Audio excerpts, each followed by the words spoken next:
Hey, how's it going? We over here at the studio. We're trying to do something different. Our first guest is gonna be Jose. Ain't that crazy, man? How you doing, man? I'm good, guys. How you guys doing How you today? been? Been better, but we're here, right? We are. Yeah. Woke up this morning, felt good. How's everything, man? How's everything? How's the Business is barbershop good. going? How's business? Business is good, man. Good. You know, fortunate that things are going good. There's a lot of people out there that don't got work, you know, and so yeah, I'm fortunate, very happy. You know, I wanted to ask you because I came across this guy not long ago, and like if we go based on our YouTubes, your Instagram and all that, it doesn't seem like you're doing much. It's not like you have 30,000 views, a million views, but everywhere you go, there's somebody you know, right? Yeah. So I came across this guy. He's like, "Oh yeah, I spoke to this dude about a podcast. He gave me advices, and I showed him your picture." He's like, "Yeah, that's the guy." And I was like, "Yo, it's impressive how like we're doing this out of love, basically, and like we could influence or motivate somebody else to do what we love doing." So I wanted to ask you how that feels before we even go back to like all the good shit that we're gonna talk about. How does that feel? No, it feels good. Kind of at first, right? I ain't gonna lie. You kind of feel like people are copying and wanna, you know, using your ideas and doing their thing with it. But it gets to a point where you're like, you actually get past that and you actually see you're actually influencing people to do something different. You know, even in this area here, we were kind of like the first barbershop or the first barbers to go and start doing these videos and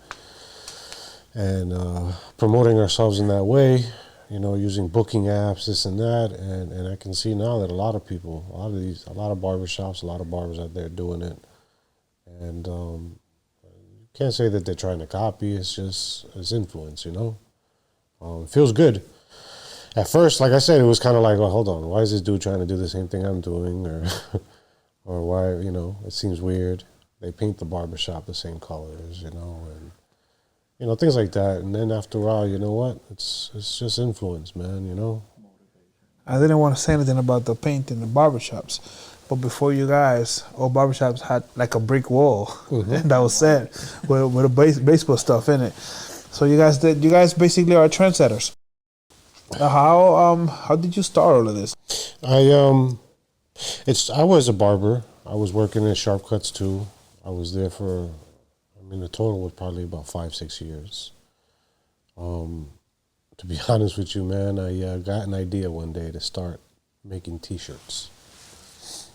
Right? And the idea came because my son, I remember it was summertime, and the internet shut off, and he started bugging out. He didn't know what to do.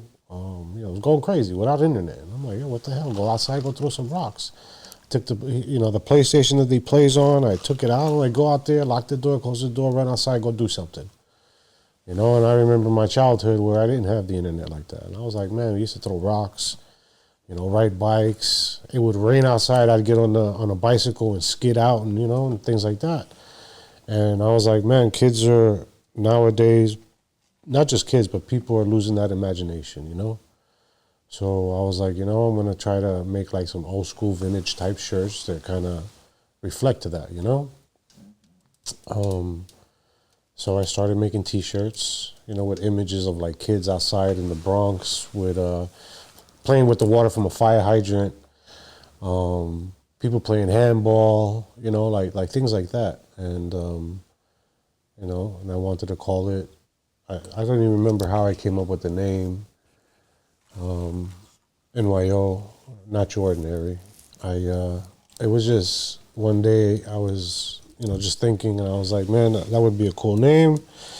And I started making T-shirts, started doing this, started doing that, you know. It took well, man. I remember at a point, I went. Wait. So you had N.Y.O shirts before you had N.Y.O Barbershop? Yes. I thought it was the other way around. No, I had shirts, like graphic shirts. That's how I started, really, with that. I was a barber, but it got to a point, man, that I forgot how far it was. One of the people, his name was Isaac. He was kind of like, I want to say, not the face of the brand, but an ambassador, let's say, right? He sent me a message. He goes, yo, Jose, this is crazy, but these people are from 4 hours away. And there was a woman working at McDonald's in a drive-thru. It wasn't even in Pennsylvania. It was another state. And she had an N.Y.O t-shirt on. And I was like, wow, that's crazy, because you don't realize how far things go, or how many people, follow it or take to it until you see something like that. And you're like, man, this is a whole other state. It's not about the area. It's not about the town. And it started doing pretty good. And that's how the name came about. N.Y.O, Not Your Ordinary. And it started with t-shirts. Barber was just always something I was doing. Pandemic happened. We had to shut down. I didn't like someone telling me when I can work, when I can't work, when I can make money. So I was cutting during the pandemic. And during the pandemic, I was planning on opening a barbershop for myself. I had, a decent clientele, because by this time it was already 4 or 5 years into it. So I decided to open up a barbershop. At first, I was just going to open up a barbershop, and I was going to be the only one in there cutting. I was working with, at the time, Menor Designs, and it was just me and him. Pandemic stopped, everything opened back up. I went back to Sharp Cuts, was working there for a while, but in my head, I'm like, man, I'm going to just open up my own shop. So I spoke to the owner of the barbershop, and I was like, look, listen, I'm going to start opening up a shop. I knew somebody that owned the barbershop that he wasn't going to be cutting anymore, because he was afraid to get sick, and he was afraid to get his father sick. So I told him, look, if you're thinking about selling the barbershop, let me know. I'll buy it from you. Not knowing that I was going to go and take everything I just bought and literally get rid of it and remodel and do everything anyway. So I was working in the barbershop at Sharp Cuts during the day. In the evening, I would go and start remodeling and doing all these things. So it took me a couple months. I spoke to the owner of the barbershop, and I was like, look, by this day, I want to open up, and I want to be leaving. Now, Menor was with me in the barbershop in Sharp Cuts working. And I asked him, I'm like, oh, so you're going to stay? Do you want to go? He wasn't sure. He was kind of, up in the air whether he was going to go or not.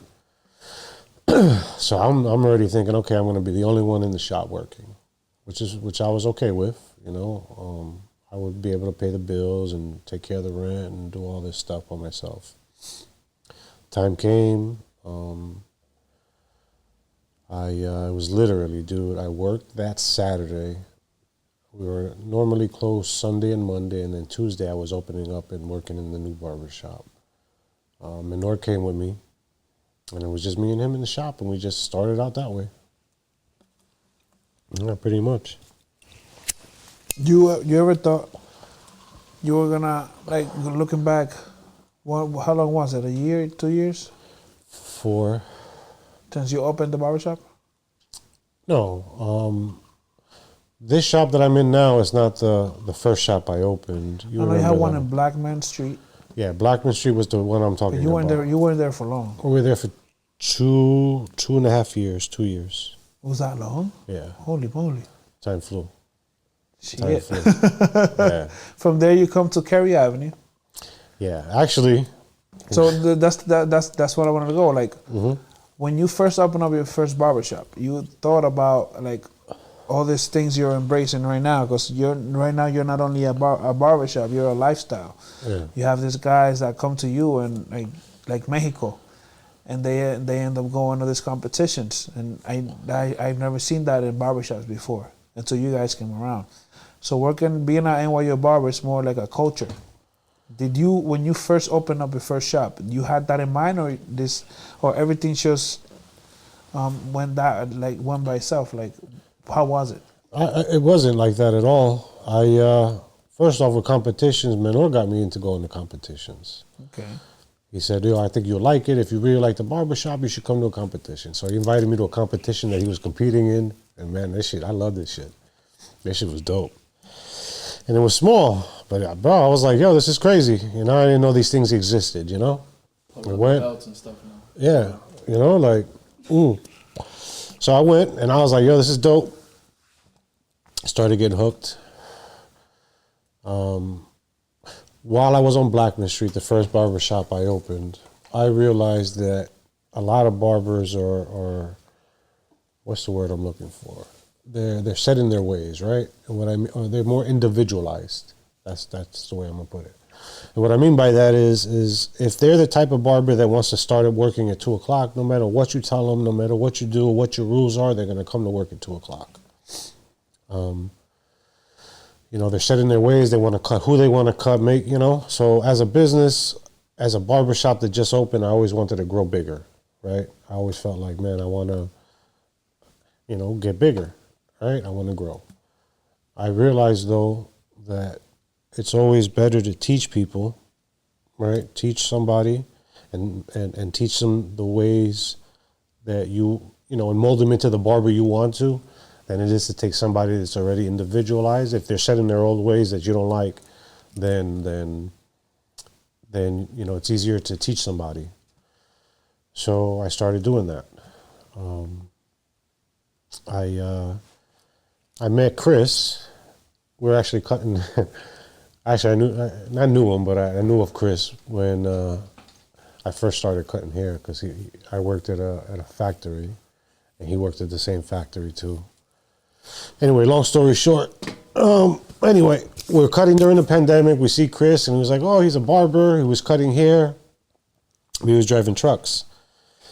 And, you know, I knew how much money a barber can make, you know? And I was like, man, if he's really like somebody that, you know, is a hard worker and he has a family, I'm like, dude, how much money do you make, like, driving trucks, you know? Like, dude, there was days during the pandemic and I think I made like $2,000 in a day just cutting hair, dude, you know? And so I was just kind of like, look, listen, man, if you ever decide you want to stop, you know, driving trucks, come see me, you know? We'll do something.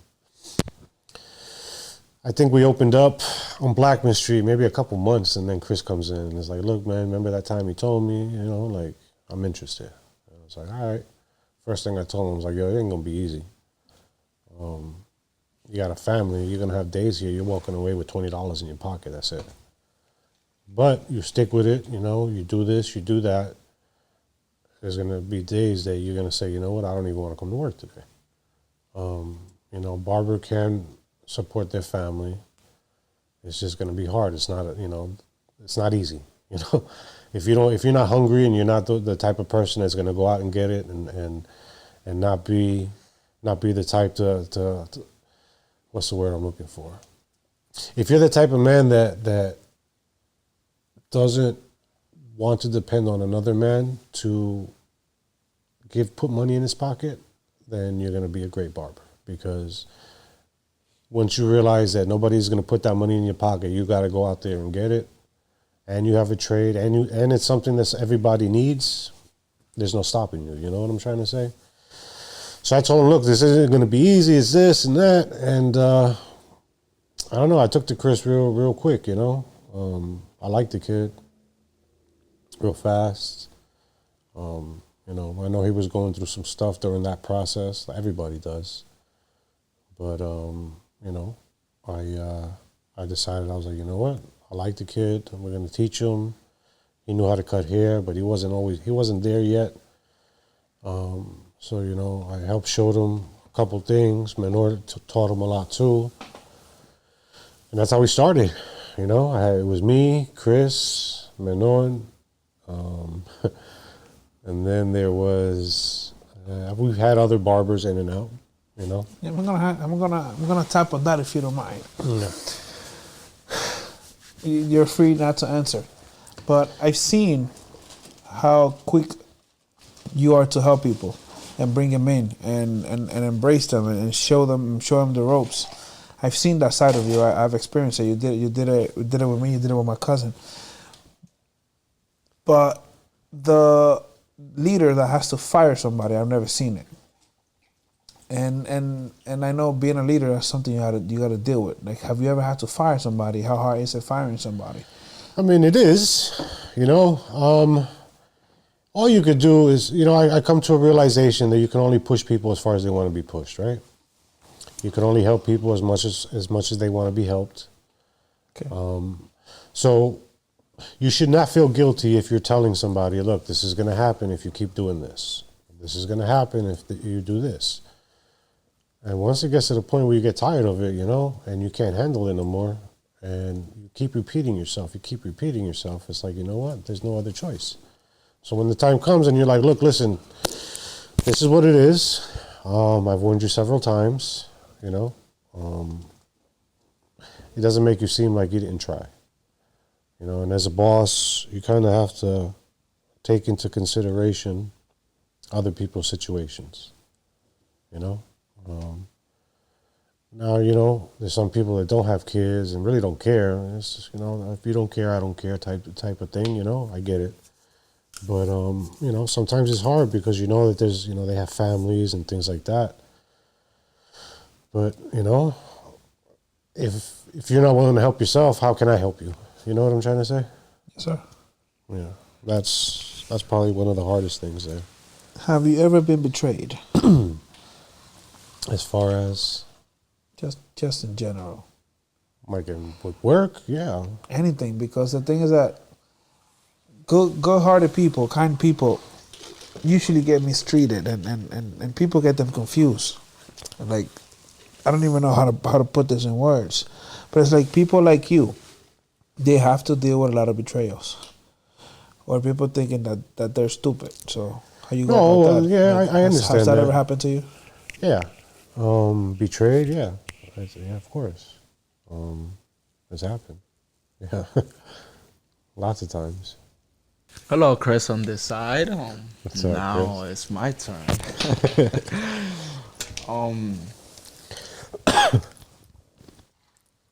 Has having a business, when you thought about it, those times where you had sharp cuts, has having a business now, has that exceed your expectation, or like what I'm trying to say, meet your expectations, or?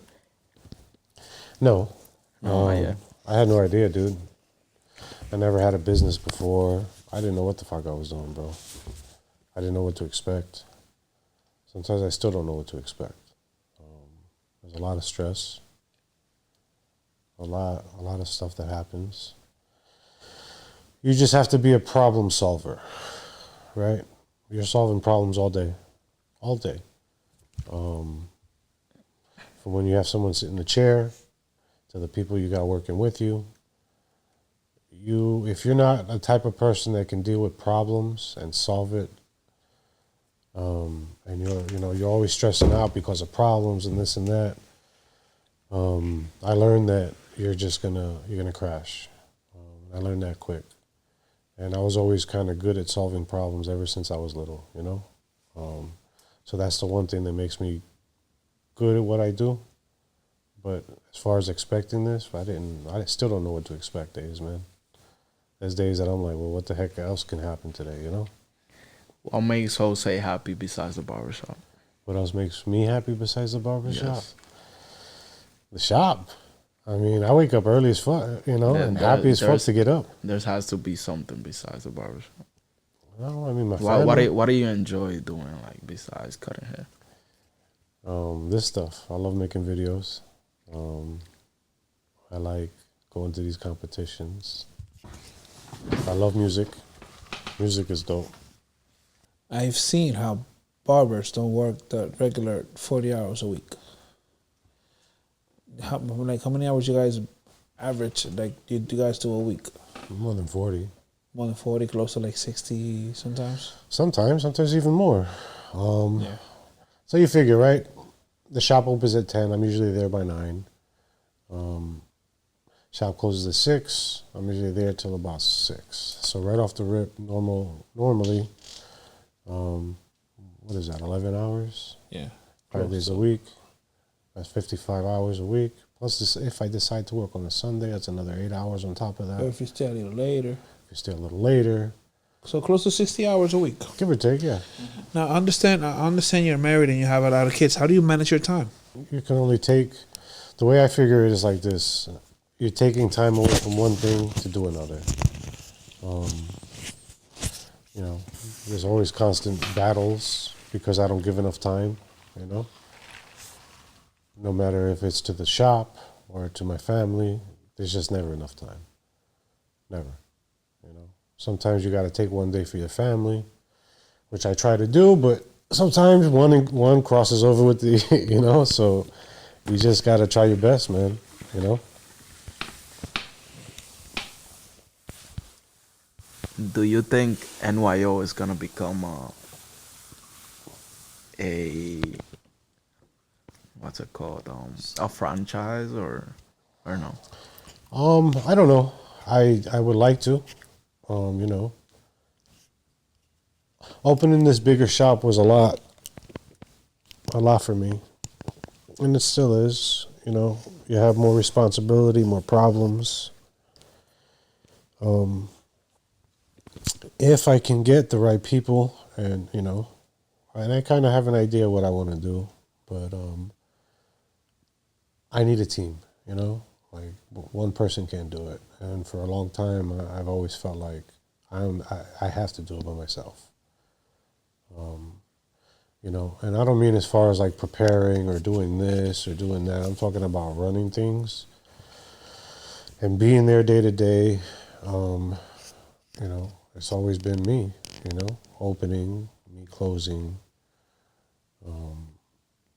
And it's hard to put that responsibility on somebody. You understand what I'm trying to say? So you basically need a team. But I would like to, yes. What comes to your mind when you hear the word strong? Strong. A lot of things. Like what? I'm going to put it like this, right?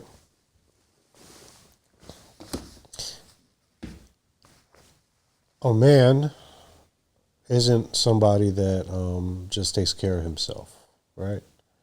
A man is someone that takes care of everybody, okay? And is willing to put everybody before himself. And I think that right there is probably one of the definitions of strong. Not because you're big or anything like that. If you can deal with all this stuff that goes on, that a man has to go through, since when he walks through that door and take care of everybody's stuff and come back and be in one piece, that's strength. You know, because there's a lot of stuff that us men deal with that a lot of people, not a lot of people, most people don't see.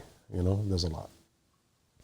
Well, you're the definition of it. Let me tell you. No, I mean, there's lots of men that do that, you know. But, you know, there's, until you're taking care of people, right, and you're putting everybody before you, you can't say, you know, you're just, you know, you're not really handling your business, man. You know, you're not really, I don't know, it's not, it takes a lot more to take care of other people than it is to take care of yourself. You know what I'm trying to say? Do you have any regrets in life? No, because everything comes to where I'm at today. I wouldn't change it. All right, so this is our section here. So we could keep it under 30 minutes. We're going to call it this or the other. So I'm going to ask you, Biggie or Tupac, and you got to tell me why. Tupac. Because he was way ahead of his time. But you're from New York, man. I get it. All right, but listen, talk about betrayal. no, hey. Take that hat off, man. Listen, Pac was talking about things that were going on with government. He was talking about racism. He was talking about welfare. He was talking about all these other things before anybody else was. And you know, at first I thought your name, N.Y.O, has something to do with New York. Everybody does. Right? Yeah, everybody. That's crazy. And you're over here talking about Tupac. Oh, man. Tupac's heartbroken. originally from New York. You know that, right? Is he? Yes. He represents Cali, though. California love. After because he felt he was betrayed. But So that's how we feel right now. he's from New York. Mofongo or pernil? Wow. Hey. I'm gonna get you right there. I'm man. gonna say pernil. Yeah? Yeah. Why? Because sometimes mofongo be dry as fuck. Tell me that. Sometimes it be dry, pero pernil, cabrón. You put pernil adentro unos panes. Yeah, you can have it with You bread, can have a sandwich. white rice, Yeah, bro. moro con guandule, Come on. ensalada de papa. Yeah. Bro, Yeah, I'm gonna go with pernil, cabrón. that's life. Iced coffee or hot coffee? It's obvious. I want to know why, though. Like, why? Because hot coffee makes me use the bathroom. Word? Yeah, like wow. Without milk? And yeah, Just regular black coffee. but I don't drink black coffee, so no. But just hot coffee for some reason, man, it just no good. PA or New York? New York. That's one. New York? What I you live in doing? PA, but I love New York always. Yeah? Yeah, And he still chose Tupac. Oh, man. telling you, bro. Listen to the music. Listen to the music. Well, Jose, thank you for coming out to your show. It's your own show. This is going to be a new section where Jose is going to be interviewing people off the camera. We don't know what we're going to call it yet. We're going to get creative. We got a little bit of time now. So tell people how you like this, how you feel, and who you want here next. I'm gonna say I like it, man. I think this is dope. The next person is going in the chair is Kabbalah. Ooh. Oh my God. We might film that right now. But I think it's gonna be dope. Also, if there's anything you guys wanna know or talk about, y'all hit me up. Y'all be safe. Peace.